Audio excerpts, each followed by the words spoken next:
Hello students, ये हम second part इसका शुरू कर रहे हैं। बोर्ड क्वेश्चन पेपर जो हमारा यूके बोर्ड का था, उत्तराखंड बोर्ड का था, और आज हम क्वेश्चन नंबर 16 से ले रहे हैं। एक px हमें इसमें दे रखा है, एक बहुपद दे रखा है और उसके दो शून्यक स्क्वायर रूट 2 और माइनस स्क्वायर रूट 2 दिए गए, और हमको अन्य दो शून्यक ज्ञात करने के लिए, जीरोस ज्ञात करने के लिए कहा गया है। तो अगर ये शून्यक है तो x माइनस अंडर रूट 2 और x प्लस अंडर रूट 2 गुणनखंड होंगे, और इनका जो प्रोडक्ट आएगा गुणा करके x स्क्वायर माइनस 2 भी गुणनखंड होगा। अब अगर ये गुणनखंड है तो px को पूरी बात डिवाइड करेगा, px divided by x square minus 2। अब इसको हमको सॉल्व करना पड़ेगा, x स्क्वायर माइनस 2 से डिवाइड करना पड़ेगा। 2x raise to power 4 minus 3x cube minus 3x square plus 6x plus 2, right.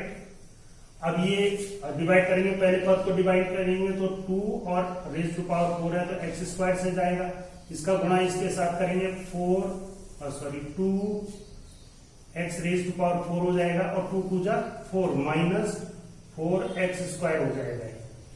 और आप जानते हैं कि भाग लेने में हम चिन्ह बदल देते हैं, तो ये पूरा कट जाएगा और यहाँ पर बचा माइनस 3x क्यूब और यहाँ पर बचा प्लस x स्क्वायर, और शेष पद सब नीचे ले आएंगे 6x प्लस 2, राइट। अब देखिए माइनस 3 लाना है हमने तो माइनस 3 से मल्टीप्लाई करना पड़ेगा, और x क्यूब लाना है तो x से मल्टीप्लाई करना पड़ेगा। तो माइनस 3x क्यूब और माइनस माइनस का प्लस, और 3 2 जा 6x,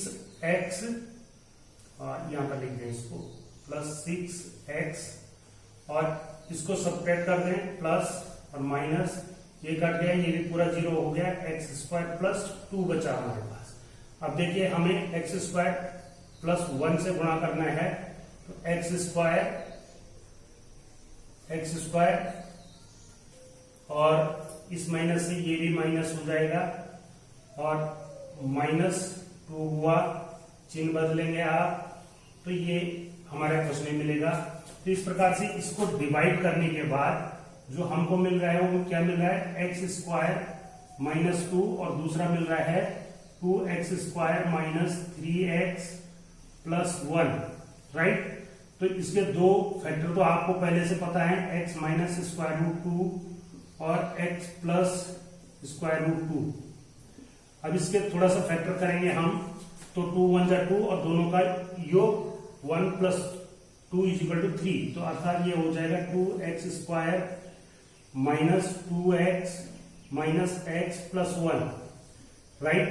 अब इसके भी फैक्टर करेंगे हम, तो x माइनस रूट 2 और x प्लस रूट 2, और ये हो जाएगा 2x कॉमन मिलेगा तो 2x, और यहां कॉमन लेंगे 1, 2x प्लस माइनस 1 कॉमन मिला हमको, और इसमें क्या बचा x माइनस 1, और यहां भी x माइनस 1, ये तो इसके शून्य हो जाएंगे, शून्य क्या हो जाएंगे इसके, जो दो दे रखे थे माइनस रूट 2, ये तो दे ही रखे थे, और दो नए निकले 1/2 और 1। तो इस प्रकार से इसके चारों शून्य हो गए, ये आपका सॉल्यूशन होना था। अब चलते हैं क्वेश्चन नंबर 17 पर, जो दिया गया था कि निम्नलिखित समीकरणों को ग्राफीय विधि से हल कीजिए। तो ये दो समीकरण हमको दिए गए थे, तो यहाँ पर हम सीधा a1/a2 देखेंगे, कितना हो रहा है 1/2, और b1/b2 कितने के बराबर हो रहा है 3/-3। तो दोनों इक्वल नहीं है, this implies a1/a2 not equal to b1/b2, ठीक हो गया। अब समीकरण 1 से लेंगे आप, 1 से आपने सॉरी ये y है, 3y is equal to 6 minus x, y is equal to 6 minus x/3, और इसके लिए एक टेबल बना देंगे जो आपको बता रहा हूं मैं, और ये x हो गया और ये y हो गया। x की वैल्यू 0 रख दो मैं, तो ये 2 आ जाएगा, क्योंकि ये 0 हो जाएगा तो 6/3 इज इक्वल टू 2, और यहाँ पर 6 रख दो तो तो 6 minus 6 is equal to 0 upon something is equal to 0। ये एक टेबल बन गई। समीकरण 2 से अगर मैं देखूं तो 3y is equal to 2x minus 12 हो गया। तो y is equal to 2x minus 12 upon 3 हो गया। इसके लिए भी एक टेबल बनानी थी आपने, ये x और ये y। x की वैल्यू यदि मैं 0 रख दूं तो ये माइनस 12 अपॉन 3, तो 3 4 जा 12, और x की वैल्यू अगर मैं 6 रख दूं तो 6 दूनी 12, 12 में से 12 गया 0, और 0 बटे 3 बराबर 0। और ये वैल्यू देख करके ही सीधा आपको इसमें आंसर मिल गया है कि इन दोनों का x और y की वैल्यू क्या होगी, 0 6 0 6। तो अब आपको केवल ग्राफ पेपर में प्लॉट करना था। तो ये x एक्सिस और ये y एक्सिस, इसमें आपने 1 2 3 4 5 6 7 इस प्रकार से लेना था। और ये माइनस में ये 1 2 3 4 इस प्रकार से इधर आएगा। ये -1 -2 -3 -4 -5 इस प्रकार से आपका ये आएगा। अब पहली रेखा को अगर मैं देखूं 0 2 का मतलब x इज इक्वल टू 0 और y इज इक्वल टू 2, तो ये बिंदु आपका आ रहा है, और दूसरा आ रहा है 0 6, ये आ रहा है 0 6 6 और 0 हो गया। तो 6 ये आएगा, 0 आएगा, फिर पहले में 2। तो इन दोनों बिंदुओं को जब आप मिलाएंगे तो एक ऐसी रेखा जाएगी आपकी, ये जो काट रही है, ग्राफ में बनाएंगे आप। दूसरे टेबल में आएंगे आप तो 0 और -4, x इज इक्वल टू 0 -4 ये हो गया, और दूसरा यही पॉइंट आ रहा है। इसको जब आप मिलाएंगे तो इस प्रकार की एक रेखा आपको मिलेगी, और इन दोनों का पॉइंट ऑफ इंटरसेक्शन आपको 0 6 पर जो टेबल से भी मिल रहा है। तो आप लिखेंगे ग्राफ से आपको क्या मिलेगा, x y कितने के बराबर मिला, 6 और 0, ये आपका आंसर। अब हम क्वेश्चन नंबर 18 को देखते हैं, जिसमें हमें क्या कहा गया था कि किसी समांतर श्रेणी का प्रथम पद दे रखा था एपी में, a इज इक्वल टू 8 था, अंतिम पद 62 है, और कुछ पदों का योग 210 है। इट मीन्स SN है, SN की वैल्यू कितनी है, 210, और हमको निकालने के लिए कहा गया था कि ज्ञात कीजिए कि n कितना होगा उसके लिए। तो टू फाइंड हमारा ये आ जाएगा सॉल्यूशन में। सिंपल इसका फॉर्मूला आपको पता होगा कि SN is equal to n/2 a plus l, जब अंतिम पद और प्रथम पद ज्ञात होते हैं। तो ये हो गया 210 बराबर n/2, ये तो दे नहीं रखा है, और ये हो गया 8 घन 62, राइट। तो 210 गुणा में 2 ऊपर आ जाएगा, और ये दोनों जुड़ करके 70 हो जाएगा, इज इक्वल टू n। 0 से 0 कट गया, 7 से 7 21, तो n इज इक्वल टू हो गया आपका 3 गुणा में 2 बराबर 6। तो उस श्रेणी के 6 पदों का योग हमको दे रखा है। क्वेश्चन नंबर 19 में देखते हैं क्या कहा गया था कि 2 नंबर 306 और 657 का HCF 9 है, तो इसका एलसीएम ज्ञात कीजिए।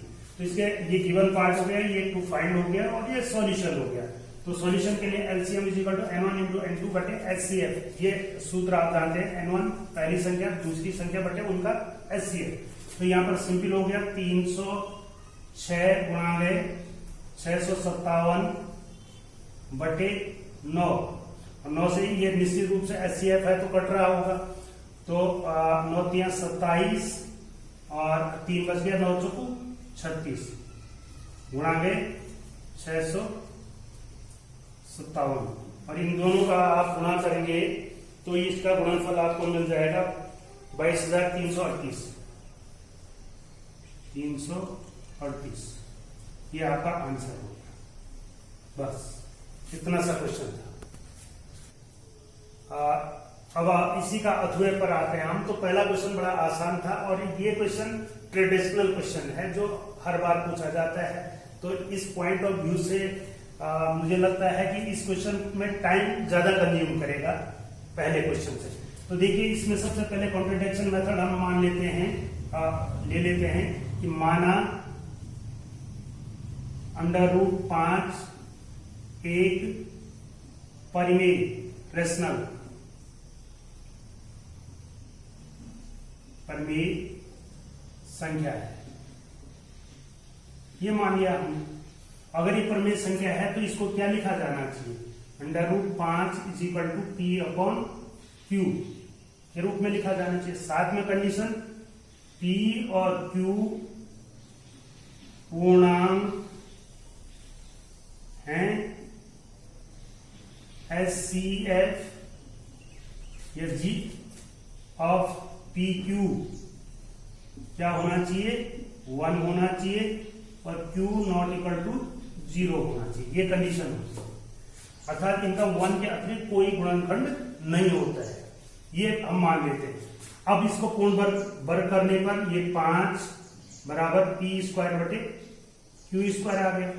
तो P² कितना हो गया? 5Q²। अब देखिए Q² कोई पूर्णांक है तो Q पूर्णांक है तो Q² में पूर्णांक हो गया, गुणा में 5 है। इसका मतलब है P² का 5 P² का गुणनखंड है, और अगर ये P² का गुणनखंड है तो ये 5P का भी गुणनखंड होगा। अब अगर ये 5 का गुणनखंड है कोई दिक्कत नहीं। अब माना कि इस P की वैल्यू हम रख लेते हैं, P = 5R रख देते हैं। रखने पर ये चूंकि गुणनखंड है 5 उसका, तो P × समथिंग नंबर, तो P² की वैल्यू क्या हो जाएगी? 5 × R का होल स्क्वायर = 5Q², राइट? इसी में रखा हमने। अब देखिए इसको जब हम वर्ग करेंगे तो 5R² आ जाएगा, ये 5 कट जाएगा Q²। इतना समझ रहे होंगे क्योंकि ये 5 × 5 है, ये 5 कट गया है। तो अब ये स्टेटमेंट क्या कह रहा है जो इसके लिए था कि 5 गुणांगे समथिंग = Q², अर्थात 5 Q² का गुणनखंड है,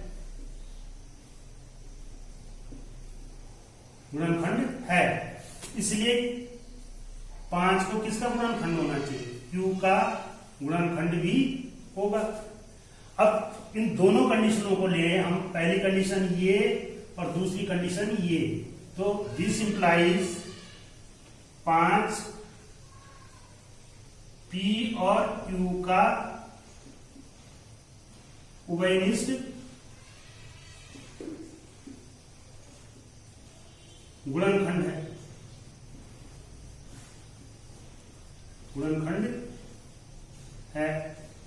लेकिन हमने कहा क्या था कि इसका उभयनिष्ठ गुणनखंड 1 के अतिरिक्त कोई नहीं है। इसका मतलब हम अपने स्टेटमेंट में हमारा जो कथन है वो गलत हो गया है। जो हमने मान करके चले थे वो कथन गलत हो गया, और वो कथन अगर गलत है, हमारा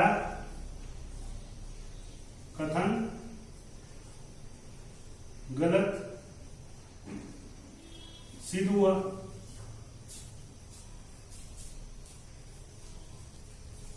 अब क्यों सिद्ध हुआ? क्योंकि हमने कुछ अज्यूमशन लिया था, कुछ माना था, तो जो हमने माना था वो गलत है। दिस इंप्लाइज √5 परिमेय न होकर के एक परिमेय संख्या है। बस इतना सा आपको इसको कॉन्ट्रडिक्शन नहीं, थोड़ा लिखने वाला पार्ट इसमें और होना चाहिए, और ये इसका सॉल्यूशन है। सॉरी, इसको अपरिमेय लीजिए। अपरिमेय संख्या है, ये एक अपरिमेय संख्या निकालनी थी, क्योंकि पहले ही लिखा था कि ये प्रूफ करना है हमको कि ये अपरिमेय संख्या है। तो हमने प्रमेय मान लिया था तो प्रमेय मानने पर ये कॉन्ट्रडिक्टरी स्टेटमेंट आ रहा था, तो इसका मतलब हमारा कथन गलत है और √5 एक अप्रमेय संख्या है। तो चलिए क्वेश्चन नंबर 20 देखते हैं कि हमें दे रखा है कि tan 2θ = cot θ + 6, जहां 2θ और θ + 6 न्यून कोण है तो θ का मान ज्ञात कीजिए।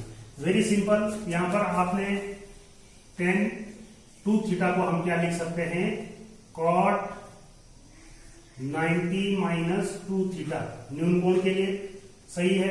cot 90 - θ = tan θ = cot of θ + 6, cot से कॉट कैंसिल, तो इसका मतलब 90 - 2θ = θ + 6। तो इस 2θ को इधर ले जाइए, 3θ हो जाएगा, इस 6 को इधर लाइए, 90 - 6 हो जाएगा।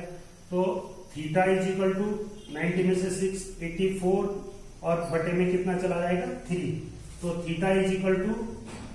3 दूनी 6 और 2 बच गया 3 × 8 = 24, 28, अर्थात θ का मान 28 डिग्री है। देखिए अगला क्वेश्चन हमारे पास था कि अगर A, B और C जिनके निर्देशांक ये हैं अगर संरेख हैं तो सिद्ध कीजिए कि A/1/A + 1/B = 1। तो ये बहुत सिंपल क्वेश्चन है। संरेख होने के लिए एक सूत्र है हमारे पास, x1 y2 - y3 plus x2 y3 - y1 plus x3 y1 - y2 = होना चाहिए 0। यहां पर वैल्यू रखते हैं, x की वैल्यू कितनी है a, y2 मानी b - 1 प्लस 0 0 हो गया, 1 - 0 प्लस 1 हो गया और ये हो गया 0 - b, ठीक हो गया, इक्वल टू आना चाहिए 0। तो ये देखिए ab माइनस a और ये तो 0 से मल्टीप्लाई होगा तो 0 हो जाएगा, सीधा ये वाला पद बचेगा माइनस b इक्वल टू 0। इन दोनों को इधर ले जाओ, ab equal to a plus b, ab से भाग दे दो, ab बटे ab इक्वल टू a बटे ab प्लस b बटे ab, दोनों पक्षों को ab से भाग दे दिया, ये पूरा पूरा कट गया, 1 आ गया और ये a से a कट गया, 1/b आ गया, प्लस b से b कट गया, 1/a आ गया। और इसको रीअरेंज कर दीजिए, 1/a plus 1/b equal to 1, इति सिद्ध। अब क्वेश्चन नंबर 21 में देखिए कि हमको क्या दे रखा है, 1 - 4 और -5 - 6 को जोड़ने वाले रेखा y अक्ष को काटती है और किस अनुपात में काटती है और उसके निर्देशांक भी ज्ञात कीजिए। तो माना कि ये 1:m में विभाजित करती है और 1 इसमें विभाजित करती है, तो y अक्ष के निर्देशांक हो जाएंगे 0 और y, ठीक हो गया। अर्थात ये मैं ले लूं, ये है माना, इसके निर्देशांक है 1 और -4 और इसके निर्देशांक हैं -5 और -6, राइट। अब आपको क्या करना है कि ये हमारा C कोई पॉइंट है जहां पर ये काट रहा है और इसके निर्देशांक हो जाएंगे 0 और y, ठीक हो गया। हमने अनुपात मान लिया है कि ये 1:m के अनुपात में काट रहा है। तो अब वेरी सिंपल है, ये फर्स्ट है और ये सेकंड है, तो x की वैल्यू 0 हो गई, तो 1 × -5 प्लस m × 1 बटे 1 प्लस m, क्रॉस मल्टीप्लीकेशन करेंगे तो -5 प्लस m इक्वल टू 0 हो गया, तो m इक्वल टू कितना आ गया हमारा 5, m की वैल्यू निकल गई 5, अर्थात अनुपात हो गया, दिस इंप्लाइज अनुपात निकल आया आपका 1:5, राइट। अब ये 1:, यहां पर हम 5 दिखा सकते हैं, ये 5 आ गया, ठीक है। अब हमको ज्ञात करना है y कोऑर्डिनेट, एक तो 0 है, y कोऑर्डिनेट क्या हो जाएगा, 1 इंटू -6, 1 इंटू -6 प्लस 5 इंटू -4 बटे 1 प्लस 5। तो y इज इक्वल टू हो गया -6 -20, 5 चौको 20 बटे 6। तो ये हो गया -26 बटे 6, और इसको डिवाइड कर देंगे तो y इज इक्वल टू हो जाएगा 2 से काट दीजिए, 13 दूनी 26 और 3। तो मेरे ख्याल से ये इसका सही उत्तर होना चाहिए। से निर्देशांक हो जाएंगे 0 और -13 बटे 3। इसको चेक कर लें आप। तो यहाँ पर हमें दे रखा है कि एक समचतुर्भुज के शीर्षों के निर्देशांक दिए गए हैं जो इस प्रकार से हैं 3, 0, 4, 5, -1 और 4 और -2 और 1। और उस समचतुर्भुज का क्षेत्रफल निकालने के लिए हमको कहा गया है। तो हम जानते हैं कि समचतुर्भुज का क्षेत्रफल बराबर 1/2 d1 इंटू d2। तो हमको d1 निकालना पड़ेगा, d1 है AC। तो AC की वैल्यू कितनी हो जाएगी? AC बराबर square root of x2 minus x1 का whole square plus y2 minus y1 का होल स्क्वायर। और ये होल स्क्वायर में होता है तो चेंज भी हो सकता है, कोई फर्क नहीं पड़ता। Is equal to square root of, इसको लेते हैं हम पहले, तो 4 ऋण 0 का होल स्क्वायर प्लस चलो y पहले ले लिया मैंने, 4 ऋण 0, फिर x ले लेते हैं -1 माइनस 3 का whole square is equal to 4 का स्क्वायर 16 प्लस ये भी 4 का स्क्वायर 16 ही हो जाएगा। तो इज इक्वल टू हो गया 4√2। ये हमारा फर्स्ट आ गया। इसी प्रकार से AD को निकालेंगे हम। AD बराबर, x को पहले लेना चाहिए तो x को पहले ले लें, -2 और AD नहीं BD, -2 -4 -2 -4 प्लस -1 -5, राइट। -1 -5, अब ये कितना हो गया? Square root of 36 plus 36 square है, राइट। अब ये कितने के बराबर हो गया? जुड़ेगा 2 इंटू 36, 36 का 6√2 हो जाएगा, राइट। अब इसका क्षेत्रफल, चतुर्भुज का क्षेत्रफल बराबर हो जाएगा हमारा 1/2 गुणागे 4 गुणागे √2 गुणागे 6 गुणागे √2। और आप जानते हैं √2 गुणागे √2 बराबर 2, तो ये हो गया 624 वर्ग इकाई। ये आपका आंसर हो जाएगा। अगला ये एक प्रमेय आपको पूछा गया है कि यदि किसी वृत्त पर किसी बाह्य बिंदु से 2 स्पर्श रेखाएं डाली जाती हैं तो वो दोनों स्पर्श रेखाएं लंबाई में बराबर होती है। ये हमको प्रूव करना है। अर्थात वृत्त दिया गया है और उस पर 2 स्पर्श रेखाएं दी गई है और वो दोनों स्पर्श रेखाएं बराबर होते हैं, ये हमको प्रूव करना है। इसके लिए हम क्या कर देते हैं, पॉइंट ऑफ कॉन्टेक्ट से केंद्र पर एक रेखा अर्थात त्रिज्या खींच लेंगे। ये त्रिज्याएं खींच लिया हमने और केंद्र और उस बिंदु को मिला देंगे। तो इस प्रकार से 2 त्रिभुज हमारे पास मिल जाते हैं। त्रिभुज APO तथा त्रिभुज BPO, राइट, BPO। अब इस दोनों में देखेंगे हम तो AOA is equal to OB, ये हमको मिल गया क्योंकि ये क्या है, त्रिज्या है, त्रिज्या है, तो त्रिज्याएं आपस में बराबर होती है। दूसरा आपने देखा OP is equal to OP, ये क्या है, उभयनिष्ठ, ये उभयनिष्ठ हो गए, इसलिए ये दोनों बराबर हो गए। अब तीसरा देखिए, कोण ए बराबर कोण बी, परपेंडिकुलर होते हैं त्रिज्या, तो प्रत्येक कोण कितने का होगा 90 डिग्री का। तो दिस इंप्लाइज ये दोनों त्रिभुज एपीओ सर्वांग सम त्रिभुज बीपीओ बाई आरएचएस, और जब ये सर्वांग सम होते हैं तो इनके सभी भुजाएं क्या होती हैं, आपस में बराबर होती हैं, अर्थात AP is equal to BP by CP CD इति सिद्धम, ये हमको सिद्ध करना था।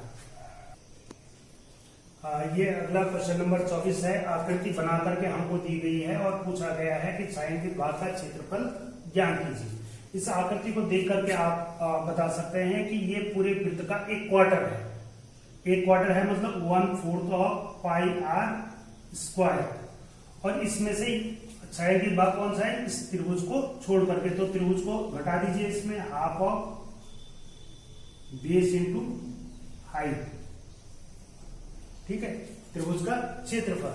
तो यहाँ पर सिंपली इसका वैल्यू रख दीजिए 1/4, पाई की वैल्यू होती है 22/7 और आर की वैल्यू है 3.5 गुणा 3.5 माइनस 1/2, इसका आधार वही है जो इसकी त्रिज्या है, दैट इज 3.5, और इसकी ऊंचाई दे रखी है 2 सेंटीमीटर। तो बहुत सिंपल क्वेश्चन था। 7 पंजे 35.5 हो गया, और 4 पंजे 20, और 4 पंजे 20 5.5 हो गया, और 2 से 2 कट गया, तो ये बच गया हमारे पास 5.5 गुणा 0.5 गुणा 3.5 माइनस 3.5, और इसको आप कैलकुलेट करिए। तो इसको कैलकुलेट करने पर आपको सब्ट्रैक्ट करने के बाद मिलेगा 6.125 वर्ग सेंटीमीटर, ये इसका क्षेत्रफल हो जाएगा, राइट। देखिए हमारे पास एक फिगर दे रखा है, मैंने अभी फिगर पूरा बनाया नहीं है, इसलिए कि ये कैसे डेवलप हो रहा है वो बनाते हुए आप भी समझ पाएंगे। इसमें हमको वर्ग की भुजा दे रखी है, ये 20 सेंटीमीटर है, ये आप समझ गए होंगे। अब इस डायमीटर पर अगर एक अर्धवृत्त खींचा जा रहा है तो ये इसका व्यास हो गया, तो इसकी त्रिज्या कितनी होगी 10 सेंटीमीटर, ये एक अर्धवृत्त हो गया। और इसी के अंदर हमने एक दूसरा अर्धवृत्त खींच दिया जो इसको टच करेगा, तो ये दोनों वृत्त मिलाकर के कितना हो गया, एक वृत्त हो गया पाई आर स्क्वायर। अब जब हम यहां से वृत्त खींचेंगे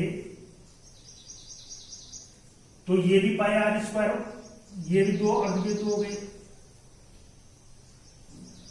तो ये कुल कितने वृत्त हमने ले लिए, जो क्षेत्रफल अगर ले रहे हैं हम, तो ये 2 वृत्तों का क्षेत्रफल है, 2 इंटू पाई आर स्क्वायर, 2 वृत्तों का क्षेत्रफल। अब इसमें देखिए कि पहले वृत्त, दूसरे वृत्त, तीसरे, ये जितना हमने लूप लिया है पहले में और प्लस इसमें, ये जो शेडेड पोर्शन है ये 2 बार काउंट हो गया है,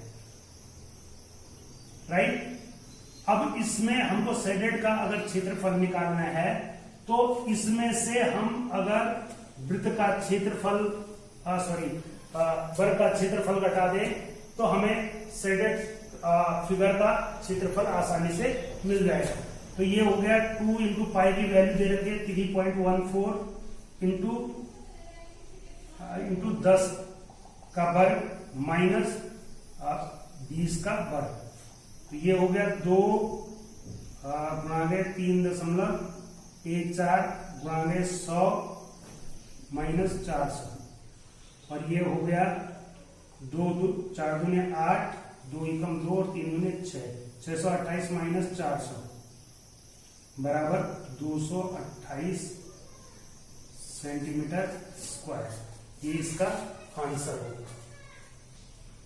क्वेश्चन नंबर 25 में हमको एक रेखा का विभाजन करने के लिए दे रखा है m/n बराबर 5/8।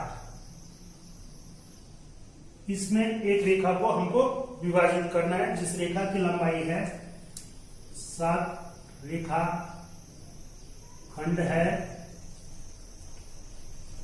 7.6 सेंटीमीटर। ठीक है, तो ये रचना का क्वेश्चन था हमारा। और इस रचना के क्वेश्चन में आपको स्टेप जो कि रचना ही देखी जाएगी, जो मैं कह रहा हूं वो मूल्यांकित नहीं होगा। आपने केवल रचना पर क्या करना था, एक रेखाखंड खींचना था 7.8 सेंटीमीटर का। ये पूरा का पूरा आपने स्केल से खींच दिया और इस पर न्यून कोण बनाती हुई एक रेखा खींचनी पड़ेगी, अर्थात ये कोण न्यून कोण होना चाहिए।